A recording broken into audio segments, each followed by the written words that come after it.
Realer than real.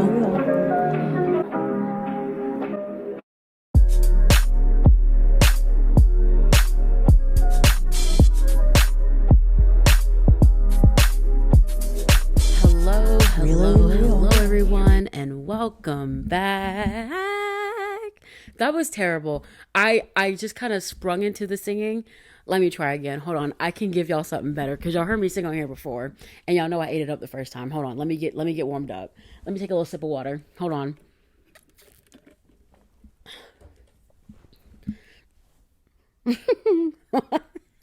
I'm gonna do this right. Welcome back. That was almost worse, actually. We're gonna skip past that. We're gonna skip past it. Anyway, you guys, welcome back. I'm so happy to have you here today. I'm excited to be here today and every day.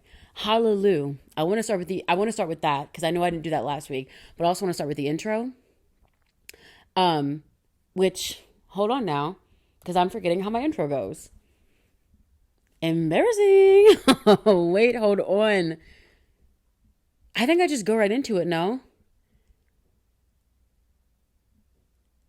Do I say hi, everyone? This actually is a perfect segue into what my opening topic is gonna be about. But I don't even remember it. Oh my gosh. Anywho, welcome back to the Realer Than Real pod. I am your host and your forgetful best friend, Shamira. Sometimes in this world, we keep things real, like forgetting your podcast intro. We keep things very real, like not cutting out that you forgot about your podcast intro. But on this podcast right here, we keep things realer than real. I feel like I can't even say like purr afterwards because that was not purr worthy. Also, hold on. Okay, I think it looks okay. Y'all, last week when I was filming my podcast, I remember sitting here and looking at it and being like, why does it look like that? Like, I want y'all to know my camera screen is very small. It's not too far away from me, but it's small, so it's far enough. So I couldn't see it, but I kept looking at it like, why does it look so like hazy? And I'm thinking like, oh, maybe it's just my eyes. Mind you, I have perfect vision. I don't know why I thought this one night I would just randomly see like blurry vision, but I'm like, maybe it's just my eyes. When I went to edit it, you would have thought that I let like some greasy, like grubby finger, like child touch all over my camera, the way it was so smudged. And it's so badly smudged that like with my lights in the background and stuff, like it has like that glazed look over it because it was so smudged. I'm so embarrassed because I feel like the quality of my podcast videos varies so much. I also feel like where I keep the camera varies. I feel like on episode 3, where I talked about like Megan and Nikki, for example, I feel like the camera like was a lot closer. I don't know if that's the truth or not. I need to like put down tape of where I put where I put the tripod every time that I film, because every time I film, I feel like it's a slightly different angle of the way the camera is facing me. It's also like different in how close it is to me. I don't know. I'm trying to do better. But anyway, if you watch podcasts like me and you watch this podcast, I'm very sorry you had to subject yourself to such bad quality of watchable content last week. My bad. Anyway, to talk about how tired I am, you guys. To provide some context, at my job, I try to like keep some discretion about talking about my job just online in general. But for all intents and purposes, I worked an event where I had to stand all day and talk to people all day. And when I tell y'all afterwards, I got back to my desk, the event wrapped up around like 4:00. I got back to my desk. The way I just sat there on my phone, like just slouched back in my chair, just completely out of it, that I have not felt that level of exhaustion. The last tangible time I remember it, I think, was when I used to work at a summer camp. It's so funny because I feel like if you know me a little bit, you know that I don't like the heat. That's something that is, now that's an immutable characteristic of myself. I don't like the heat. I don't like being hot and sweaty. So to be a camp counselor almost seems off brand for me. But the camp counselor to RA pipeline, either way that it flows, it's very much relevant. So it made sense for me. It's just funny that I was doing an outdoor summer camp. And I remember those days, like I wasn't working with super young kids, so it's not like I spent the entire day wrangling up the youth. I was usually around like that preteen kind of age group. So they were chill, but it's still, they like to do stuff. They like to be out and about. They like to go on the little walk on the trail. So it's not like I wasn't doing anything. But I just remember some days, when it's during pickup, I'm just sitting there at the bench. I'm like, I have a glazed over look on my face. And it's not like I'm dehydrated or anything. I'm just sitting there like this. And I get the call in the walkie. Navigator, send down so-and-so. And I'm like, you go. And that's how I felt today. Like, I was so tired. And so I'm sitting on the train and I'm thinking about how, and I don't know if this is something that is only akin to the Black experience, like to the Black youth experience, but I'm gonna tell you this right now. Being a Black child growing up, you could not ever tell any adult or elderly person in your life that you were tired, stressed, or like if you had anxiety, depression, none of that. You can't tell them that because the first thing they're going to ask you, what you know about being tired? What you know about being stressed? Everything, babe. Like it is insane. It is so crazy to me how older Black people will not let like the youth in any capacity be stressed or tired. But I'm telling you this right now. I was tired in middle school. I was stressed and tired in high school. And now as an adult in my kind of late 20s, I am fucking exhausted. Y'all, it's unreal. Like I'm not even saying this for comedic relief, although I kind of am because everything I say a little bit of tee-hee to kind of get through the day. But exhausted isn't even the word. Like I am just so tired all the time. I just want to sit or I want to lay down. There are so many times throughout the day where it's like, I'm not even tired. I just want to lay down. The happiest parts of my day are not even when I'm sitting in these chairs that are in my, studio living room. It's when I'm laying down in this lovely bed you see behind me and I'm up under the covers and I hit one of these. So, I'm laying down on my side, right? When I pull that comforter up, do one of these and even do a little shimmy. The literal best part of my day. I'm tired. And there are so many things that go into it. Like, I saw this TikTok today and this girl was like, you know what? I don't get the point anymore. The point is not being gotten. The point has never been pointed out to me. I am far from getting the point anymore. Like, I just don't get it anymore. And honestly, that's realer than real. I don't get the point either. I am so exhausted. There is just so many things going on, like personal level that I'm dealing with, like just growing up, and I don't want to get fake deep here, right? But if you think about it, I'm 27 right now, right? I remember growing up being told all these things that are going to be given to us, like, oh, you're going to grow up and you're going to have these and this things. Girl, there is blood in the streets and there is fire in the buildings. Everything is going to shit right now. So yeah, I'm exhausted. I'm exhausted from that.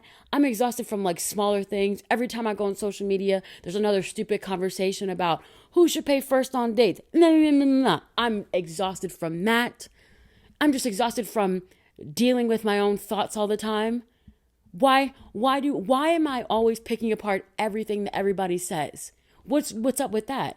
It is a constant loop of me just being tired. I don't know. I just don't know. But I'm going to tell you this right now. If you are an older Black person right now, the next time that there's a younger Black person around you, oh my God, I can't even speak, a child, a kid, maybe even a teen, a preteen, something like that, or even someone in their young 20s, don't ask them or don't say to them, what you know about being tired? You don't know about being tired. Why are you so stressed? You ain't got no reason to be stressed. You ain't got no bills. Maybe ask them, why are they so stressed? I will say that's something that my mom did. She never really was like, what you have to be tired for? She would never do that.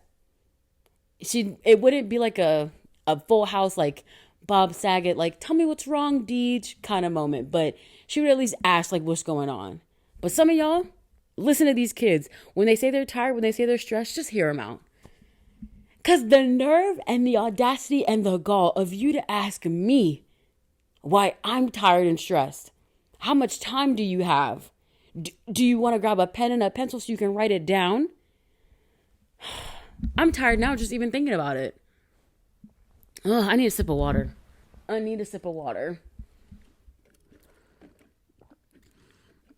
The water is crisp today, you guys. Oh, okay. Now that I've successfully complained for about 10 minutes. Oh, you guys.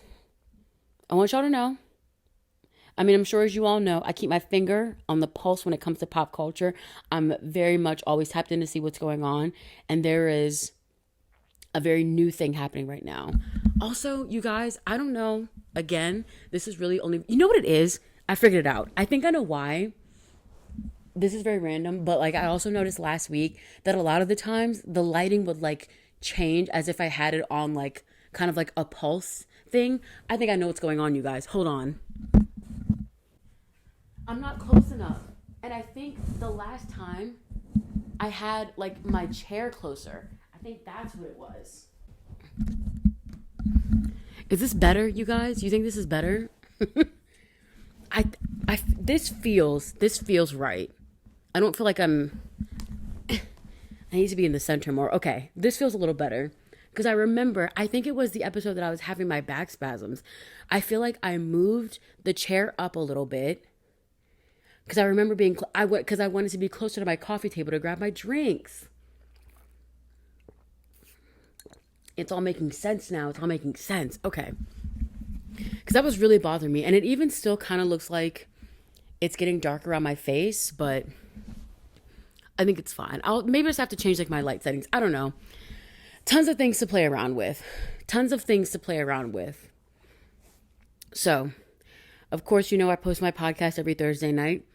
But for context, it is actually currently Monday night. And there's a kind of I don't really want to say an ongoing development on social media.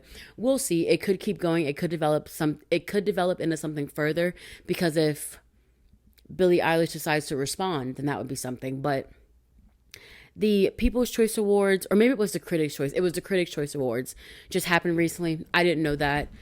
I feel like, I don't know if maybe it's just a me thing, but I feel like there was a point in time when I knew when all award shows were happening, like I would fully know and I would want to watch. And now I'm finding out that the Critics' Choice Awards happen, which they're televised. No, wait, am I wrong in that? There's like very few awards shows that aren't televised, right? January 4th. Wait, was it the Critics' Choice Awards? I'm so confused. Was it old? Well, wait, I think it was maybe the People's Choice Awards. Hold on. The People's Choice. Okay, not the Critics' Choice Awards. I was so confused for a second. Yeah, I guess it happened on Sunday, but I had no idea that the People's Choice Awards even came on. And obviously it was televised, but I just feel like I don't know when award shows come on anymore. Like, anyway, it doesn't matter. There's a clip going viral right now of Billie Eilish. She's at the People's Choice Awards, and in the clip she's complaining about how there are so many TikTokers at the People's Choice Awards. And Bryce Hall, who is I'm trying to figure out how I would describe how he became famous. Not quite thirst traps and not quite e-boy, somewhere in the middle, which is like really hard to like figure it out. He's like one of those guys that like would lip sync to songs, and he wouldn't do it in a sexy or like attractive way. He would kind of do it in like I'm still like silly and goofy and I'm cute, but like I'm also kind of like douchey and like a little funny, like all of those things, right? He ended up dating Addison Rae, who was best friends with Charli D'Amelio from TikTok. Like, there's like a whole thing there. He ended up even, I think, doing some celebrity fighting matches. I believe he fought Austin McBroom from like the, that one like YouTube family that's no longer a family anymore. The whole thing's like so crazy, right? But he decided to respond to Billie Eilish's apparent disgust about the TikTok people at the People's Choice Awards. And his response did not eat. So first of all, I'm going to talk about what celebrities look like nowadays. Um, TikTokers, whether people like it or not, content creators who grow up really big are celebrities at this point. Like, I'm sorry if they are celebrities. I feel like when you become the product, right? When it's not so much about a service that you offer, I feel like that's when you become the celebrity. Case in point, there's a lot of songwriters who, I'm not saying they're not famous. I'm not saying they're not a big deal, but how do I put this? I want to put this in a way that makes it sound like I'm being respectful to everyone, because I truly think that, stars aren't just stars by themselves. Obviously, they have teams of people behind them that make them who they are, that make them the product that we like. But, I'll say this. You don't know all the people that dress a certain celebrity, right? You just know that celebrity in that final form. So I'm saying there's different levels of celebrity now, right? TikTokers are celebrities because when you get to a certain point, you're being invited to places because it's you. Maybe not necessarily because you created a dance, because as you know, there's so many people on TikTok who create dances all the time and they don't become celebrities. It's after a while when you get to someone like Charli D'Amelio. Charli D'Amelio, when she was on TikTok a lot, never really created any original dances, but because it was her doing the dance, it was her doing them, she became the product. So now she became the celebrity. So we get into a place now where TikTokers are the celebrity.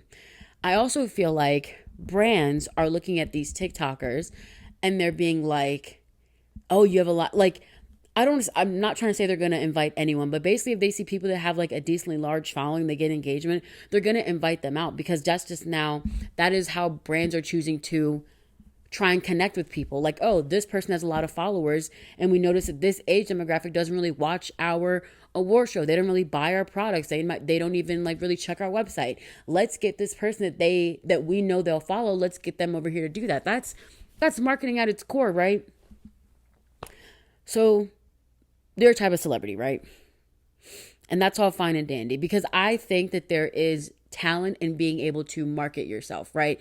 You open social media every day. You open TikTok and Instagram and YouTube every day, and you see people, much like myself, trying to get to that level. You see people trying to make themselves a product, right? To be able to market yourself to a point like a Bryce Hall or like a Charli D'Amelio or an Addison Rae, or even, I'm trying to think of newer people. Emily Kaiser is one. Justine's Cameron, to be able to market yourself like these people have is a talent and a skill in and of itself, right? Oh, that alarm scared me. But that's a talent. But what irritates me about Bryce Hall's comments is that he starts off his video being like, oh, Billie Eilish, I'm so sorry that I didn't kiss the ground you walk on, and I'm so sorry I didn't bow down to you. Now Bryson, Bryce Arena, let's not act like this isn't Billie Eilish. Billie Eilish had just won a Grammy for When Did It End? All the enjoyment. Like, let's not act like it's not her. Ocean Eyes, Billie Eilish, hello? I never treat me this shitty. Like, Billie Eilish has hits. Her songwriting is incredible. I don't know if she's like actually fully produced something, but her creative mind behind the things that she does, her like overall just her artistic approach to her look and how that comes through in her music, the way she even talks about her music, like, it's Billie Eilish, Bryce. No one is saying you have to bow down to her, but like, let's not act like that. So those are his comments. He goes on to say that, People's Choice Awards invited him and the other TikTokers, so it's not their fault, which, I agree with. If anything, I think it kind of speaks to like where these brands are trying to go and where these companies are trying to go and where these networks are trying to go with the markets they're trying to hit. I do think that's a very interesting situation, but I mean, also it might not even be a marketing thing. It might just be like, oh, hey, we have a few like extra 100 seats, and these people are considered celebrities, so maybe we should invite them too. Like, it might not be that deep, but I mean, it's also Hollywood and everything revolves around money. So I struggle to believe it's not that deep. But Bryce's comments were just so strange. And I mean, I really do think that that's kind of where celebritydom is going. I definitely think, there's a difference between a Charli D'Amelio and a Beyonce, obviously.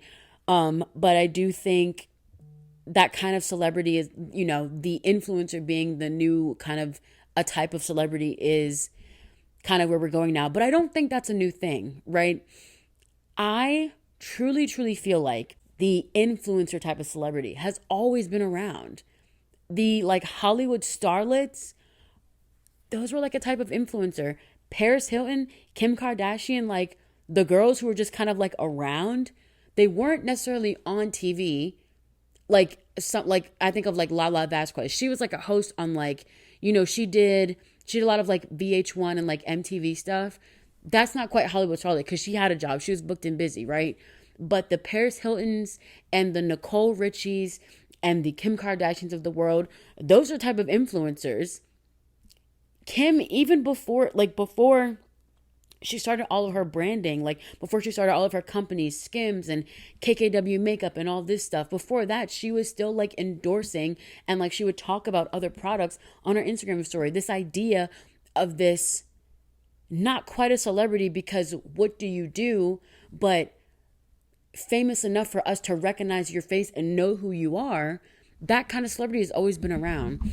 I just think it's a really weird intersection. And anytime I think the idea of, these influencers, they only exist on, in the phones. It's not like you'll see them at award shows. That's when I'm mistaken. I even see like it wasn't this year's Grammys, but it was last year's Grammys, I believe, when I saw Taylor Hale from Big Brother, who, she was like in the pageant circuit and whatnot. So I feel like she would have eventually found her way on a red carpet, but like Taylor Hale and Joseph from Big Brother, they went to the Grammys. And I'm like, the Grammys are inviting people that they see, like, not just the Grammys, but like award shows are inviting people that they see the people rally behind. I think it's just something that happens. I don't think Billie was in the wrong because okay, how do I put this? Billie Eilish is probably like close to like an A-list celebrity. Oh, that was in English. Billie Eilish is probably close to an A-list celebrity. And I feel like when you're an A-list celebrity and you're surrounded by TikTok people, it maybe kind of feels like, as an adult, if you go to like an 18 and older, like it would be like me at 27 going to like an 18 and older bar, and there's like I first get there when like all of the 20 to 18-year-olds are there, and it's like, what the hell is going on here? Like, I feel like that's maybe what it felt like for her. And I don't think that she's wrong in it, because it is just kind of like, people might look at it in like a snooty way. And if Bryce's response was anything different, I maybe could have seen his point. But coming out of the gate with, "Oh, Billie, I'm so sorry I didn't bow down to you," was not the serve that you think it is, because that's Billie, what was I made for, Eilish. Like, that's Billie Ocean Eyes Eilish. Like, let's not. Anyway, we'll take a quick break. We've gotten through our first segment, quick, fast, and easy. Take a quick break. We'll be right back.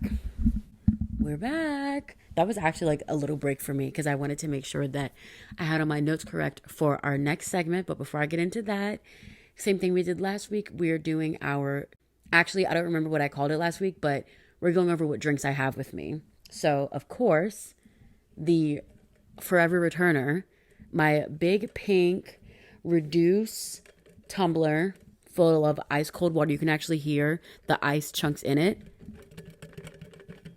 Little ASMR for you.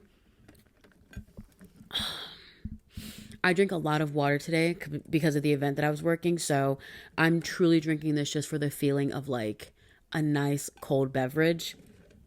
And then I thought about having an energy drink with me. I won't spoil what the other drink was going to be because I'm going to have it in a later episode. I know that for sure. But tonight, instead of having something with energy, I'm just drinking something for taste. If you're watching on video, this does look like water, but I promise this is the white cranberry ocean spray juice, because sometimes you just want a little bit of juice. there's just something so good about, those juices that you buy that like only ever last a day or two in your house. That's one of the perks of living alone. The juice will last a long time because I promise you, if I was still living with my brother and my mom, that juice would maybe last. I give it 4 days, and that's being generous. So those are my drinks for today. What are y'all drinking along when you're listening to this? Please let me know. If you're watching on YouTube, please leave me a comment. If you are listening on Spotify or Apple Music, go to YouTube and leave me a comment of what you're drinking, because I'd like to know. You guys, so a little backstory, a little context, one thing about me. I am where series that I create go to die. Case in point, on my YouTube channel, I have started and not finished or not added to so many series. I have continued a lot of them. Like on my YouTube channel, I do Look at the Material, which is like a music reaction kind of series. I have a couple videos in my ranking my celebrity crushes by their zodiac signs. Those are one of my favorite videos to film. I'm looking to film one of those soon. What else? But there are tons of series that I've forgotten about on my YouTube channel and on my TikTok. On TikTok, I currently have a series called Big Bitch Goes to the Gym, that I've not added to in a very long time. But I've not been to the gym in a while because a bitch is tired. Bitch is exhausted. But I'm going to try and break that struggle right here and now. And I want to continue my series of breaking down to you episodes of Pen 15. I think this was episode 2 or maybe 3 that I talked about this in. I don't remember. I know it was the back spasm episode, but I told y'all that I just finished Pen 15. It was a little bit of an adventurous thing for me because I'm very much committed to my emotional comfort shows. I just restarted It's Always Sunny in Philadelphia. I'm overdue for a rewatch of BoJack Horseman. Like, I am someone who loves my emotional support shows. It takes a lot out of me to actually start a new series. And so I started it. I really liked it. It was really, really good. And so now I want to go through each episode with you guys because Pen 15 was really big, but I also kind of feel like people have like weird feelings about the show. People thought it was like a little too awkward to watch because the two main actresses playing themselves, they are playing what is supposed to be middle school versions of themselves. So people thought it was really weird. I thought it was honestly kind of genius. I wrapped up the series a while ago. It's only 2 seasons. I think maybe 13 episodes in each season. So it's a fairly quick rewatch, or it's a fairly quick watch through. So getting to rewatch it, I just love the way that they played themselves because I just think they have like those awkward middle school mannerisms down. Like, I don't know. And for me, I think it's also just because I get wrapped up into the story of stuff. Like when I'm watching, it's so funny because I'm watching Maya. I don't want to mispronounce her last name. Hold on, let me look it up. Maya Erskine. I don't want to say it wrong. I hope that's like the proper pronunciation. But Maya Erskine. Maya, I'm so sorry because I know you're watching, girlie. Love you. It's so funny because I'm rewatching Pen 15 so I can do these recap episodes, but I also started watching Mr. and Mrs. Smith with Maya and Donald Glover. And it's just so interesting because, I don't know, in that show she's like supposed to have like some level of sex appeal, and then in this show she's playing like this super awkward middle school character. Talk about dichotomy of woman. I really do like her. But I don't know. I love this show, and I hope from the first episode you guys have decided to watch it. But if not, we are going into episode 2. So still obviously in season 1, episode 2. The theme of Maya and Anna wanting to be more mature, wanting to set themselves apart from that 6th grade self, because again, remember, for them, 7th grade is like, that's their mature age. Like, they're going to give very much grown women when they get to the 7th grade.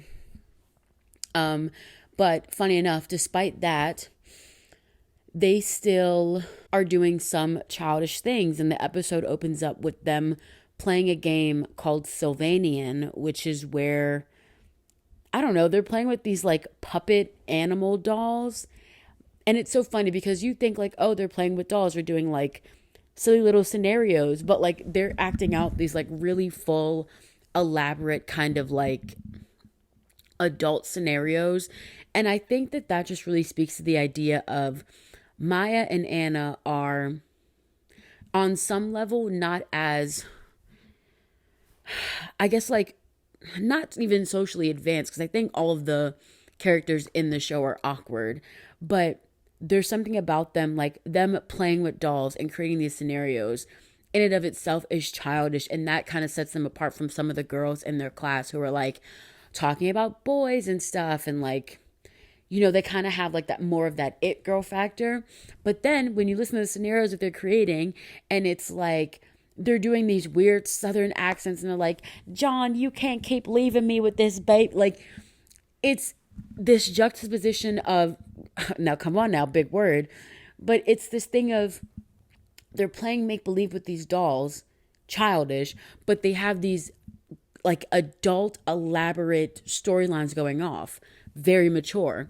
So I just think that's like a really interesting dichotomy that we have to like kind of keep in mind about Anna and Maya, that like, yeah, they're kind of awkward and they're, you know, they're these immature, like childish middle schoolers, but in their minds, because they are so ready to be these mature adults, they have a very interesting way of approaching situations. I think it's really funny. So yeah, so in this episode, they start out playing with dolls, then they end up getting to school, and Anna decides to get Maya as a gift the full doll set. So they're like being really happy about it at lunch. And they have these guy friends. Sam is a very relevant guy friend of theirs. But they have these guy friends who, for some reason, I don't know, it's like a really weird friendship, because like they're nice to them sometimes, but then they also like, they make fun of them how like bullies would make fun of them. So it's really weird. Like Maya and Anna are having this moment sitting at the table being like, oh, this is so cool. Like we have these dolls, we can keep playing our little games and stuff. And then these guys that are supposed to be their friends are like they're like, you guys, why do you guys still play with dolls? Like that's kind of weird. And then Sam decides to get up in the cafeteria and it's like, hey everyone, Maya and Anna still play with dolls. Sam, who needs enemies with friends like you?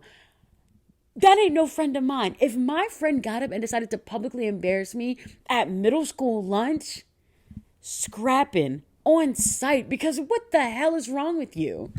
But then again, that's like that middle school kind of dichotomy. You know, I kind of feel like this show does a really good job of blurring that line between friends and bullies. You know, I feel like it might be in some people's nature. I feel like if we all look back on it, I feel like maybe we all kind of participated in some form of bullying nature.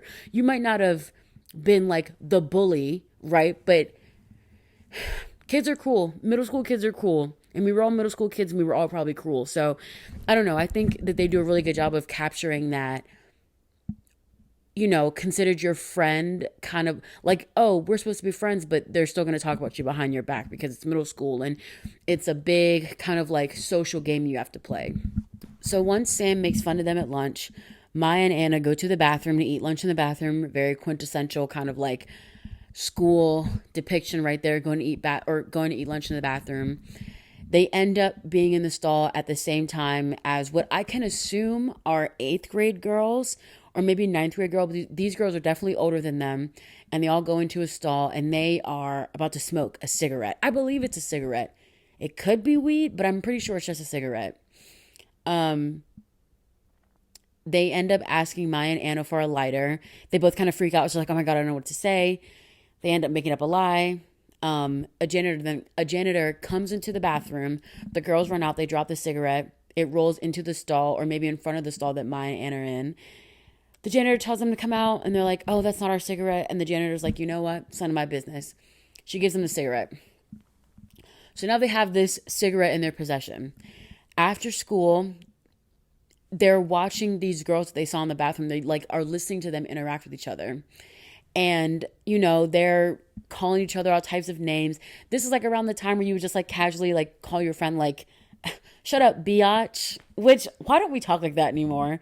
Petition to bring back biatch and skank, and even maybe we can bring back slut. Like maybe we can. So they hear Anna and Maya hear these girls calling each other that. One of my favorite parts is just like one of those stupid, like funny moments that like it made me like actually laugh out loud when it happened. Sam comes up to apologize and he's like, "Hey ladies, I want to apologize about that earlier." And Maya cuts him off and is like, "Shut up, stupid slut." And it's just so funny.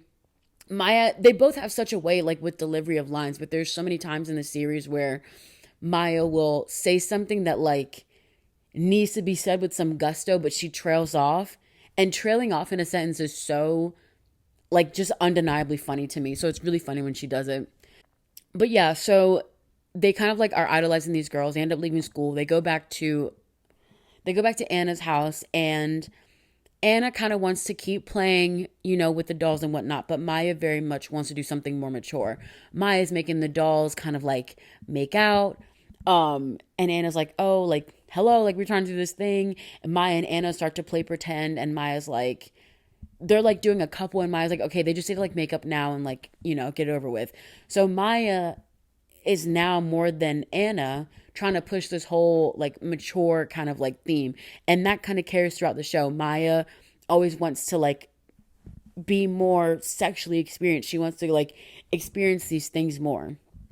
Fast forward a little bit, they end up giving themselves a makeover. They're like, "We're going to go out and we're going to do like adult things." They go to the store to buy a lighter because these cool girls in the bathroom asked them for a lighter and they didn't have one. So now they want to get a lighter to be cool.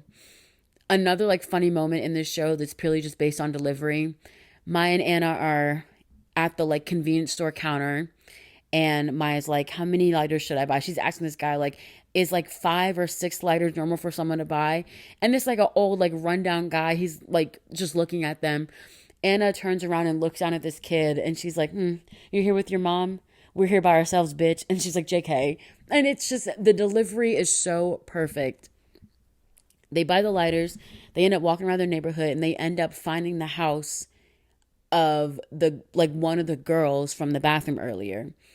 And so they're like outside of this girl's garage, like playing around and stuff. The girl ends up opening the garage door and is like, "Hello, who is that?" And when Maya and Anna, like they come out of hiding, something that I immediately noticed, and I braced myself for this because sometimes I get nervous about like tense situations in shows.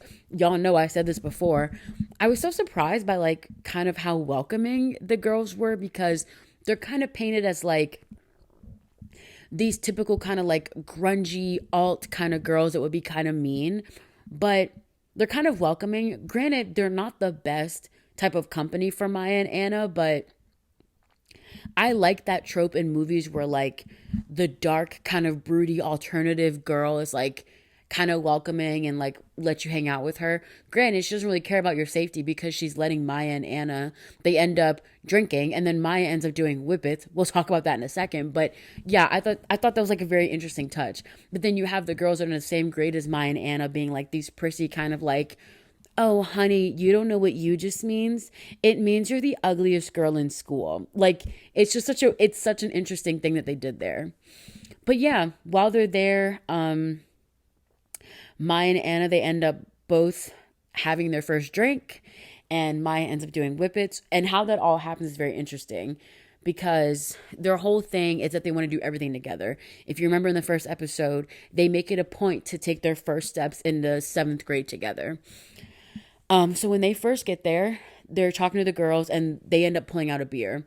And Anna's like, "Can I go to the bathroom? I'm kind of freaking out." She doesn't say that out loud, but internally we know she's freaking out. She goes to the bathroom. She comes back out. And she sees that Maya has already started drinking the beer without her. So she's like, "Oh my God, like my friend is doing this thing without me." They pass the beer to Anna. Maya's only had maybe like a sip or two at this point. They pass the beer to Anna. Anna chugs it, completely downs it. And Maya's like, "Girl, what the fuck? Why would you do that without me?" So then they continue on like bonding with these girls, and the girls break out the whippets. At first, Anna says she's going to do it, and Maya's like, "I'll go first."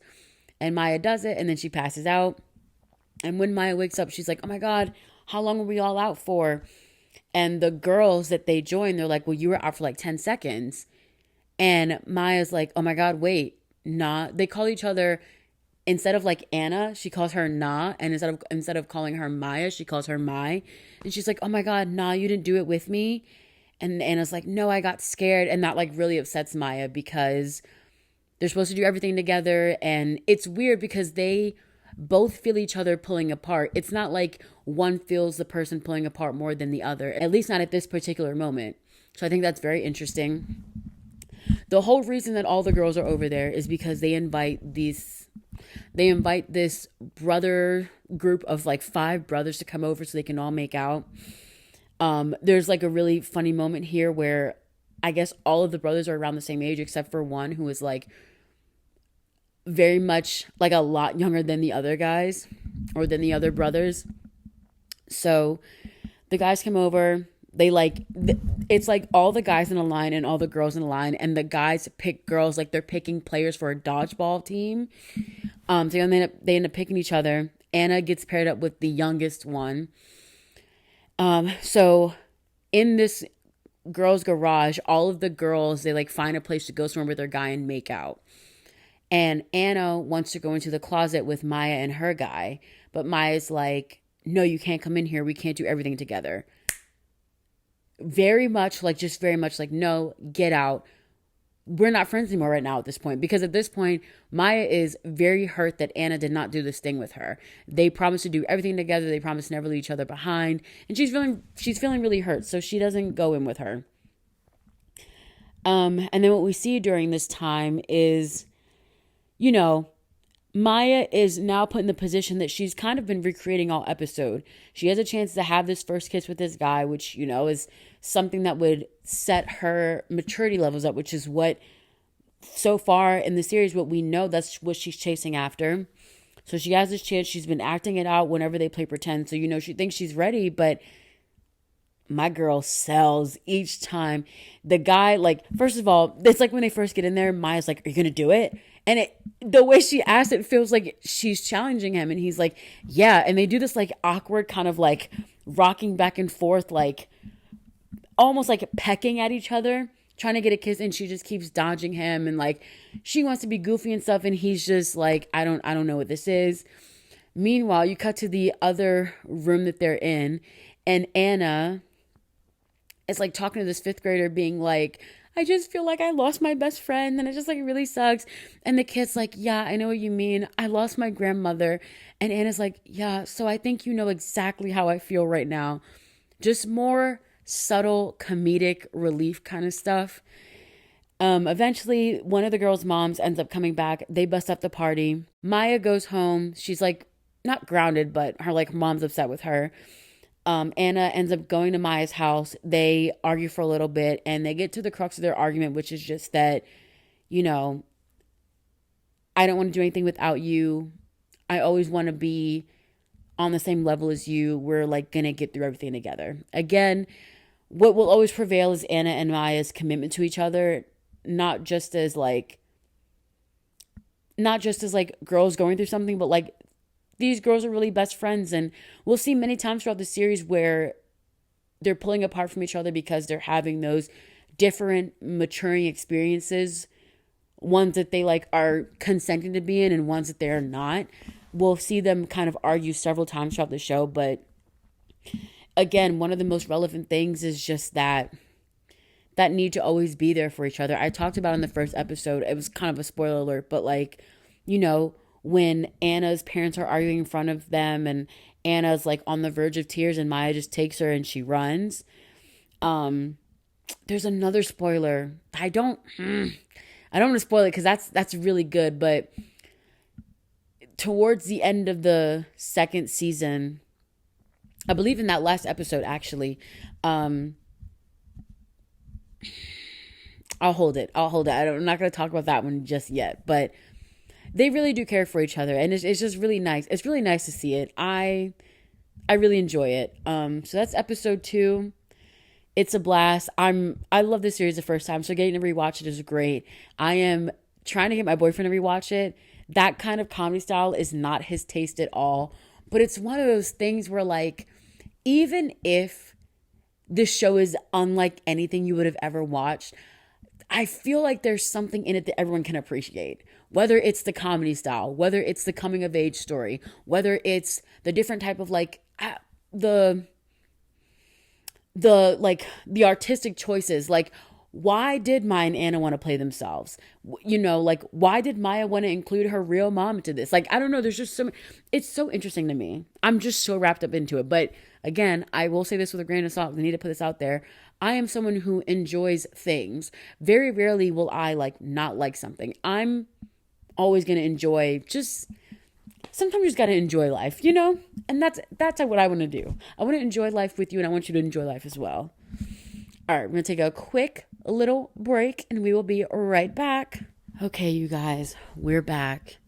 Y'all, remember when I said, one, that I was exhausted, and two, that I wasn't going to have an energy drink right now because I want to make sure I get to sleep? I'm tired. I'm so tired right now, but I'm going to persevere. I'm going to get through. I'm not tired enough to not finish this episode, but I am, like just now when I was taking my break, I literally just sitting here on my phone and I'm like, oh, I love just sitting here on my phone sometimes.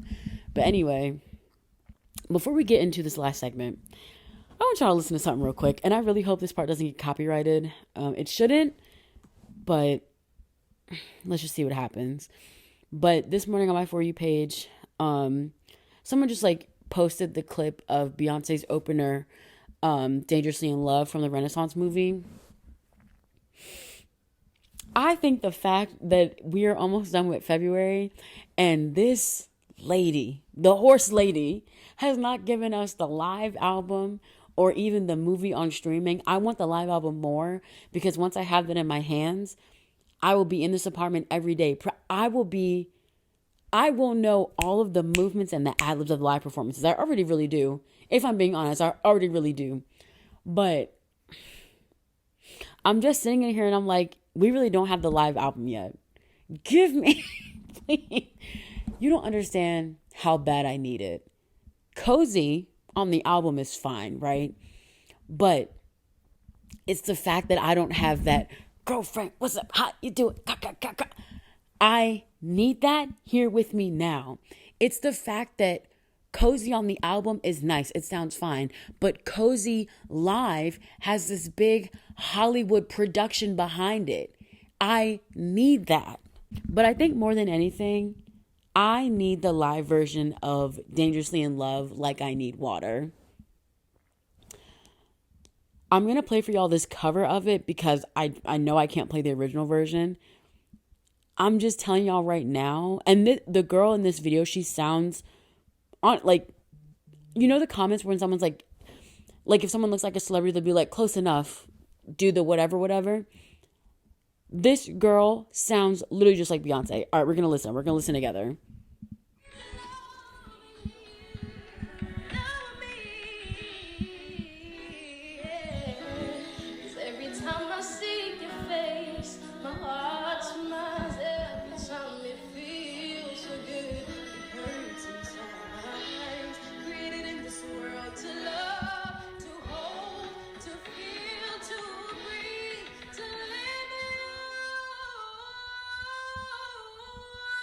Sing.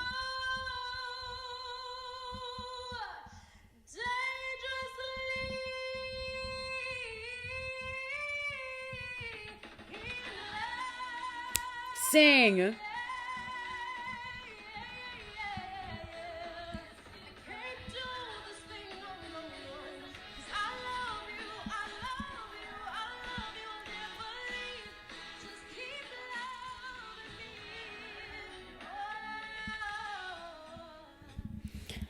Oh, it's just something about that. Okay, give me a second here. I'm going to try and do it. I'm nervous. Hold on. I get so nervous. I'm not dangerous. It's that dangerously. It's that scale right there. This like whole like Arabian kind of like Nights vibe she does on that dangerous. Wait, what does she do? To breathe you like that. It's criminal. It's criminal. Beyonce, hi, hey. Don't know if you remember me.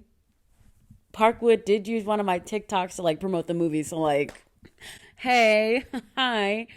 Look, give me give me the album. Yeah, yeah. Go ahead and just go ahead and give me the album. If you're gonna release anything on any streaming service, just make sure it's one that I have. Yeah, I have all of them, so that works out just fine. Thanks. You guys, did you all know that I'm an intellectual? I read books. Actually, I don't read. I don't like to read. Reading makes my eyes tired. And y'all already know, in case I haven't told you, I'm exhausted. Reading makes my eyes tired. So I've been a really big fan of audiobooks recently. The first audiobook that I decided to actually give a full listen to was Jeanette McCurdy's I'm Glad My Mom Died. I think I listened to that back in, I want to say September. And I purchased that book. I purchased it. Because I was like, you know what? I've heard so many good things about this book. And I had heard an excerpt from it. And I'm like, oh, this is it. I have to listen to it. I purchased it, and then I think 2 days later, Spotify was like, oh, we're doing free reading credits for everyone. I said, you know what? Whatever. Because I like Jeanette McCurdy, and after reading her book, I'm glad that I hope that money made its way to her, because I'm happy that she shared that story with us. But in doing that, Spotify has given, I think, maybe all of their premium users, maybe like 20 hours of reading, like listening hours per month. It's not necessarily free because you're paying for premium, so it's quote unquote free, but So I've been getting into some books. So yeah, outside of the hours, I've listened to Jeanette McCurdy's book. I finished that, I'm pretty sure, within a day. It was so good. I listened to this book called The Supper Club, which was really, really interesting. I would recommend that book. But most recently, I listened to a book called Acts of Service. It is by Lillian Fischman. And it's funny because I'm listening to the book and I was like super into it. Mind you, I don't really look at what books are about when I'm looking at them. In pure Shamira fashion, I'm choosing it based on the cover. And the cover that I saw on Spotify was pink. So I said, okay, sure. I have a 2-hour commute to work. So I'm like, sometimes I get bored with listening to music. So I wanted to put this book on. And I liked it. When I first listened to it, I really liked it. It's one of those books where it's like, it's kind of about nothing, which I kind of like that genre of TV show, movie, book, just that kind of thing that, there's not like this big thing that the main person has to solve. It's just kind of like a book about what's happening. It's a book that captures just a moment in time. And I really like that. So I liked the book at first. There were some things in it that were different to me, and different can sometimes be uncomfortable. The book, so let me actually talk about what the book is. I just keep saying the book. The book is about this woman, Eve, who is she's bisexual, but she's in a WLW, that is women loving women relationship, with this woman named Romy, I believe is the character's name.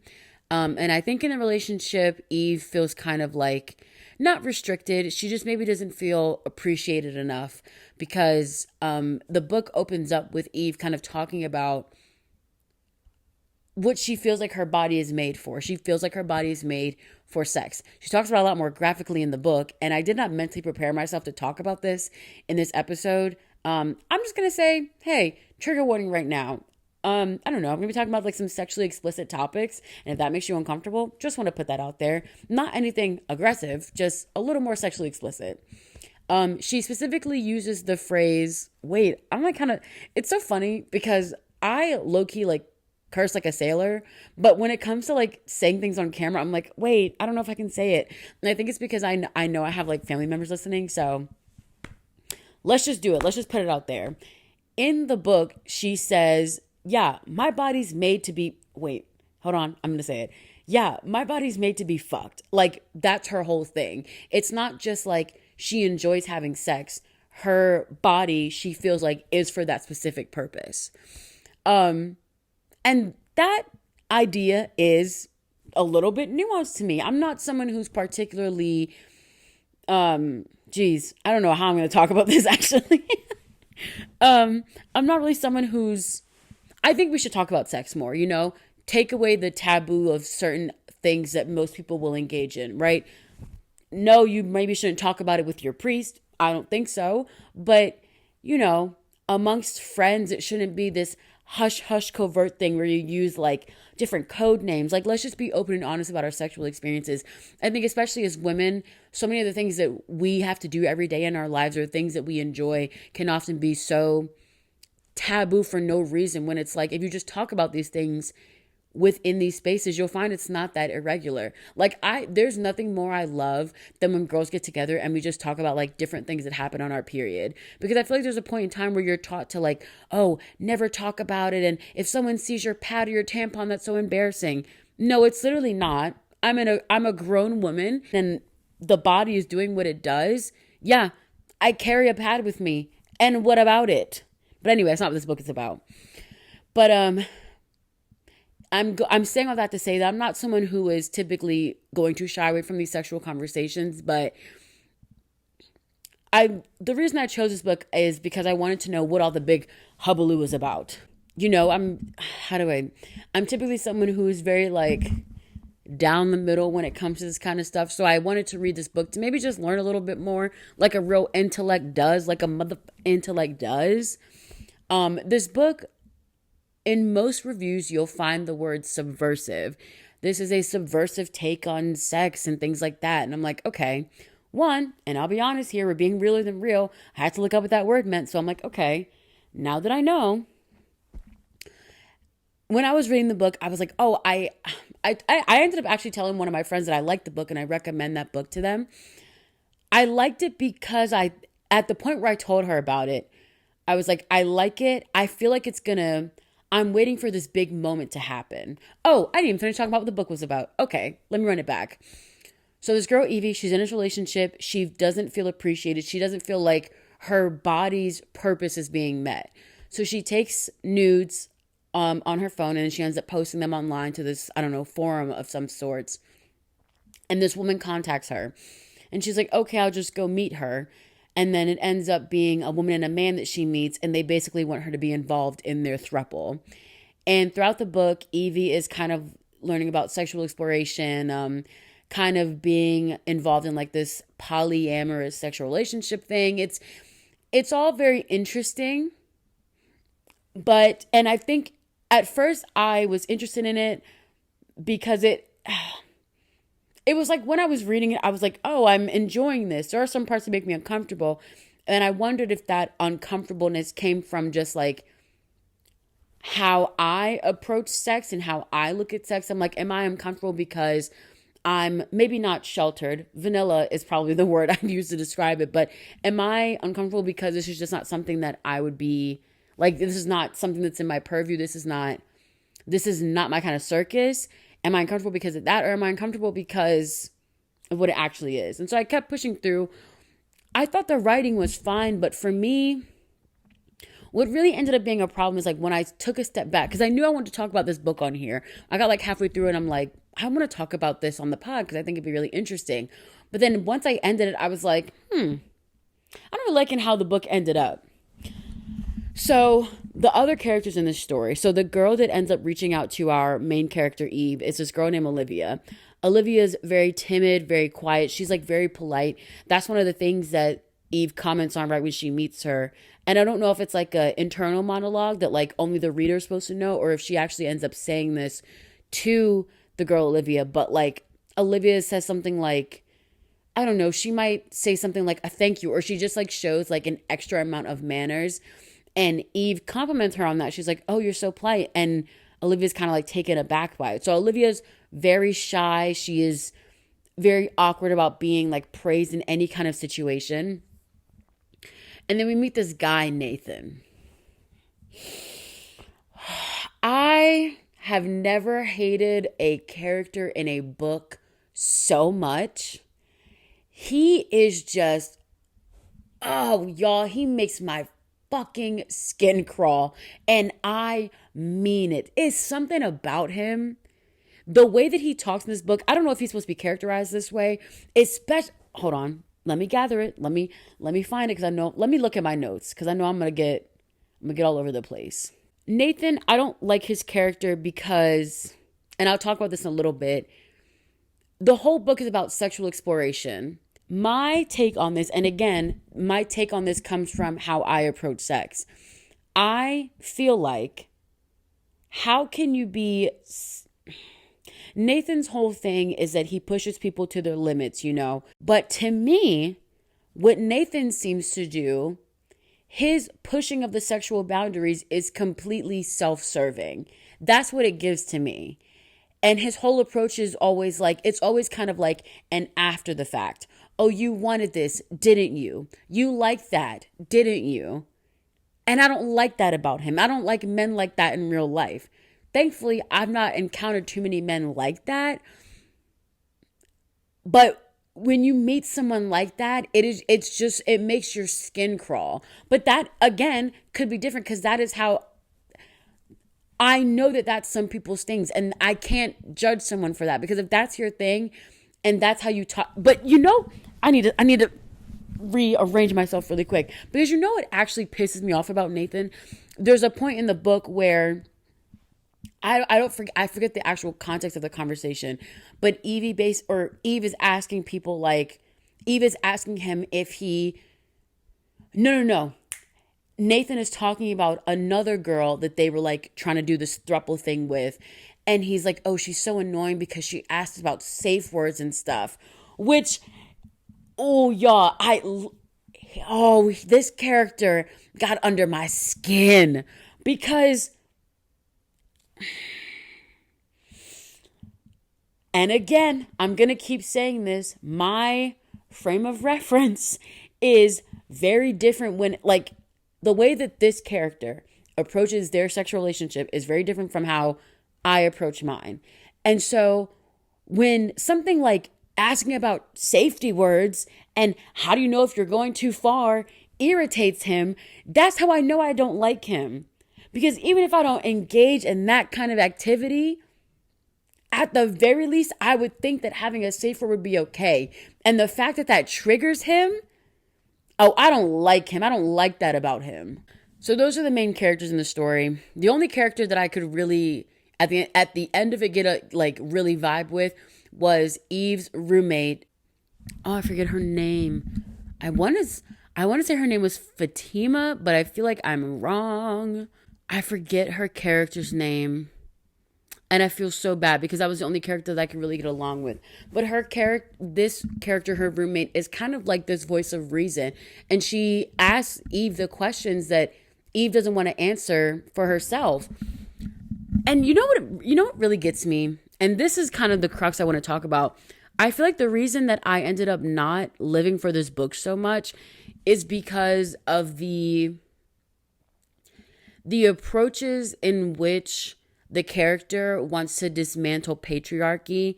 It very much gives white feminism. And I think that ultimately that's where the book kind of loses its, that's where I get disconnected from the book.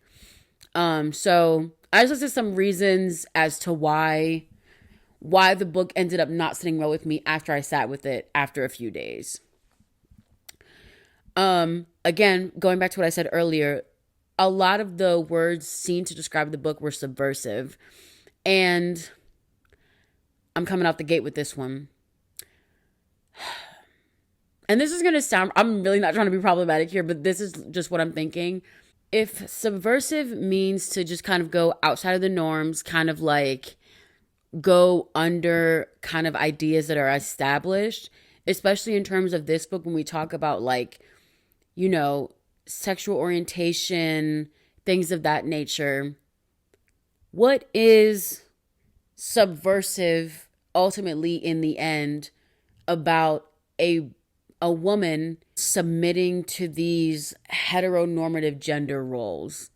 I think that's really the point that kind of lost it for me, is I don't understand what the big aha moment was in the book. And like I said earlier, obviously I do like these books that just kind of happen in this chunk in time and maybe don't have this big revelation in the end. But it did ultimately kind of feel like all that for what then? Like she did this whole thing to be appreciated and worshiped, and her whole thing is like, how do I dismantle the patriarchy? And she wants to do that through sex.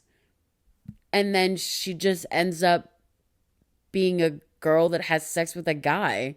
Yeah, I mean, it's different because you're doing it in a throuple and you all are into this, I don't want to say weird, but y'all are into this different thing.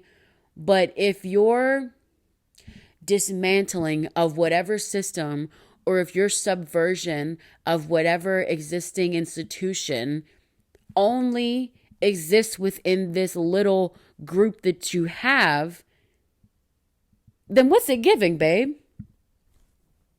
What's it really giving? Sit with that for a little bit. I need to change my battery because it's about to die. Sit with that. Give me a second. My water, it's spilled. Abort mission. How embarrassing, you guys. That makes me incredibly sad that my water spilled. Oh, that means it's getting late, but we're going to keep going. But yeah, no, this book was kind of tagged to be this like ultimate subversive feminist thing. And ultimately, and I don't want this to sound closed-minded, I'm not trying to put anyone into a box, but what is so subversive? What is so like feminism about how our character ended up? She ended up being a woman who has sex with a man who also has sex with another woman. I don't get it. It's not really the serve that the writer thought it was. I'm not trying to take anything away from her, but it's just kind of like, okay. Something else, and this is, maybe it goes back to why I really don't like Nathan's character.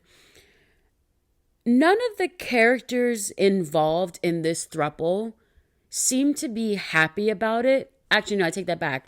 The women involved in this throuple don't seem to be enjoying themselves. There are scenes. Oh, and this actually, it ends up making me hate the main character too.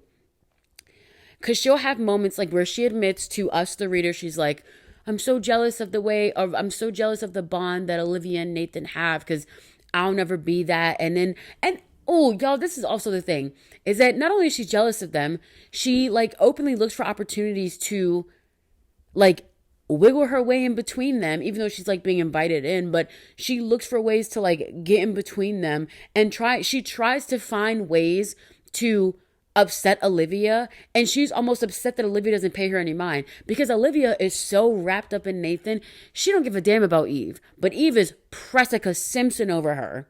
Trademark, don't try and steal it. You can use it, but make sure you credit me. And it's just so like, it's weird. And then we get to hear Nathan because Eve does this thing where she'll ask Nathan about Olivia. She's like, well, how does Olivia feel? And to the blind eye, you think that like she's asking about her because she really cares because, Eve she's been in relationships with women and she loves women and things like that. But something about it, I read it differently.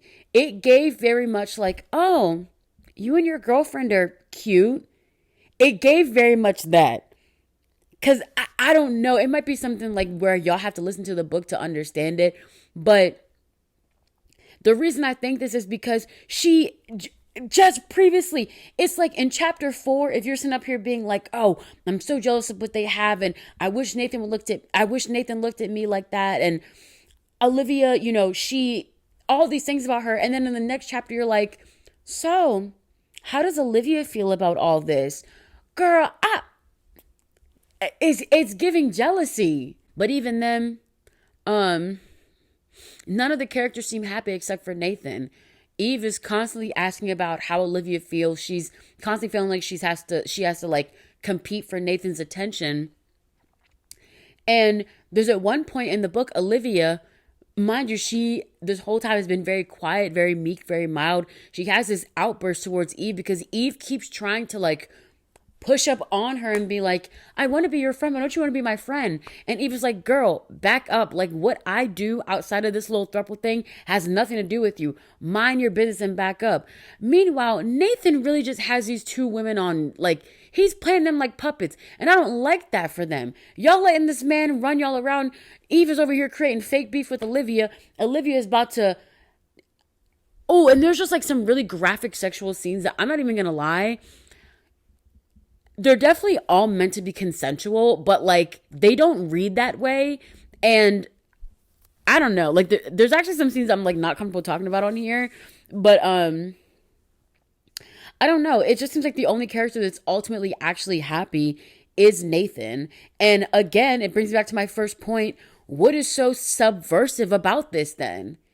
What is so subversive and so like feminist movement about it if the only person that seems happy is Nathan? And, you know, even stepping away from it, there's eventually in the book, Eve and Olivia, they end up getting really close. And Olivia talks about some of the reasons why she doesn't like Nathan. But then in the last chapter, and I'm going to talk about this in a little bit, Olivia talks about how grateful she is for Nathan and how much he's opened her eyes to these experiences. Mind y'all, we never find out what those experiences are. So the whole time you're sitting up here being like, I wonder why Olivia sticks around with him if she ultimately is uncomfortable with him. She says, because I'm just so grateful for everything he showed me. Girl, what? Because, yo, hold on. Because I remember when I got to this point in the book, I was at the metro station. This is how I was looking when I heard this part in the book. Jaw to the ground. Shock. I'm going to come back to that point though. Going back to this character, Nathan, one of his key phrases, and I think I said this earlier, this idea of, I know what you want. Ew, shut up, go to hell. Y'all, I just don't like this man in this book. Like, I don't like men like that. Me personally, I'm going to say this as a straight woman who is often seeked out and is currently in a monogamous relationship, right? So I'm saying this, but have that grain of salt, remembered in your brain, kept in your brain. I think sex should be a two. No, I'm not saying it should only be between two people. All parties need to understand things going into it. This whole idea of, I know what you want, to me, and maybe that could just be because I have this preconceived connotation around this Nathan character. To me, it gives, I know your body better than you. So no matter what you say, I'm going to do what I want to do. And I don't like that. Shamira does not like that. That is not what that should be. It should be enjoyed. Like, I don't like him. I hate him. I hate him so much, you guys. I don't like guys like this. The fact that I know that this is not just a character. I know people like this in real life. Not personally, because, I don't keep no fucking weirdos in my circle. But I've heard of people like this in real life. And I don't like that. Get a grip on yourself. It's like these... Calm down, Shamira. Calm down. I just think that shit is weird. Point blank period. I think that shit is weird. I'm not trying to sound close-minded, but it is what it is, honestly.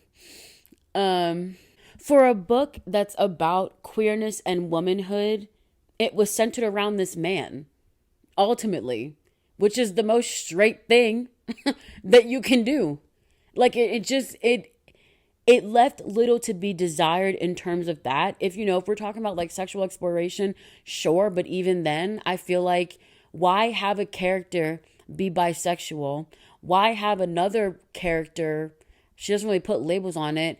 Why have that? Create this book that's supposed to, explore all of these topics of sexuality, but ultimately have these two women be basically like just submissive and complete, like kept under control of a man who honestly sucked. Because I'm going to tell you this, and I'm not saying that this goes into it because people can do whatever they want. Me personally, when I put a ring on it, just know it's locked down. In this book, not Nathan. Nathan's married and he's messing around with every body that will open up to him. Every woman that will open up to him. So he already gives me creep vibes. Actually, no. His first creep vibe just came from the way he talked about sex. I do not like, and I'm standing so firm in this whole idea of, I know what you like, and you like that I did this, don't you? Like, I'm trying to think as an example. There was an example where I think Eve was like semi-confronting Nathan and being like, You don't really listen to what we want in bed and things like that. And she talks about how the first time that they had sex, Nathan like didn't wear protection. And he was like, "Oh, but you didn't want me to, did you?" And she was like, she didn't answer. And he was like, "Did you? What in the name of Mary, Joseph, and Jesus?" That's not, I probably shouldn't have used that. I probably shouldn't have used those names in the context of this conversation, but still, saying "don't you" is not, that never gave consent. I don't like that at all. I swear to God, y'all don't like this character. He is just ick personified. But that's my first ick with him. The second thing is just, it's this idea of, I know what you want. Was that a conversation that was had, or are you exerting like your maleness to be like, "Oh, I'm a man and I know what you want. Go to hell." So yeah, he's married, which is a whole other thing. But towards the end of the book, this is actually what really solidified the main character for me, just being a real dummy, like just a real dummy, bitch. Nathan talks about how at his job, every girl wants to have sex with him. Another reason why I don't like him, because stop lying. Please stop lying. And then, of course, Olivia, being the spineless little punk she is, she's like, "I think we work with about 25 women and 24 of them want to have sex with you." Olivia, why are you gassing him so much? He's an awful person. Anyway, towards the end of the book, Eve, she basically gets not subpoenaed. I can't think of like the actual like legal term, but basically Nathan is being sued by a girl at work. He's very indirect about what happens because we only hear his point of view, which I don't like that. I wish the author would have written in this character. I want to know what she says happened because I believe her. He says basically, "Olivia, some people want to come talk to you about things that happen. They want to ask you about us. And I just need you to tell them the truth. Tell them that nothing ever happened. And, tell them that on the night in question, I came straight to you and all this stuff." And we don't know about the night in question. We never get to know about it. My issue here is that obviously, actually, I don't know. Honestly don't know what the author's intent was for us to feel about the character. I don't know what she wanted us to feel about him. I don't know if we were supposed to like him. I don't know if we were supposed to feel indifferent with him. I'm telling you this, I couldn't stand his fucking ass. But the thing is that the whole time in this book, towards the end in this specific situation, Fatima, that's the character's name. Fatima, Eve's roommate, is like, "Why are you gonna protect this guy? Like, he's a piece of shit," and all this stuff. And we don't ever get to know what happened between the character that has taken Nathan to court and Nathan. We don't know what happened. We only know his account, which is him saying, "Eve, I was with you the night in question, and you need to just tell them the truth." And we only have Eve's delusional pedestal that she's put him on. So we don't know what happened. But my problem is that the way that the character is written, it seems like she's blindly following him into like she'll defend him for whatever because she has this obsession with him, and it's gross. I just don't like it. Like, this book obsessed me for so many reasons. I want to come back and revisit it, honestly. I want to talk about it on here again with y'all. I think the next time I want to talk about it, I want to bring someone else on who maybe has also listened to it to get another point of view, because obviously in these conversations, it can get very like echo chambery in here. I am, I'm an intellectual enough person to acknowledge that sometimes when I'm having these broader conversations, it would help to have another person in here. Totally agree with that. Ultimately, I think you should listen to the book if you're interested in it. But for me personally, if I had to just take away some things now that I've had a few days away from the book, if I could just sum it up, it's not the serve that it thinks it is. Again, it talks about being this like super deep, woke novel, and ultimately it's two girls want to have sex with a guy who is not worth their time. It never gave that. It really didn't. You guys, I'm going to clip it here now. I don't know how often I'm going to talk about books on this podcast, but let me know if that's something you're interested in. But listen, I don't really like all types of books, so keep in mind that. But what did we learn here today, you guys? What did we learn here? I'm exhausted. Pen 15 is a great show. Beyonce, please give me the album. And don't say your book is subversive and, the new title of the new wave of feminism when it's just two girls having sex with a guy. Bye. Realer than real.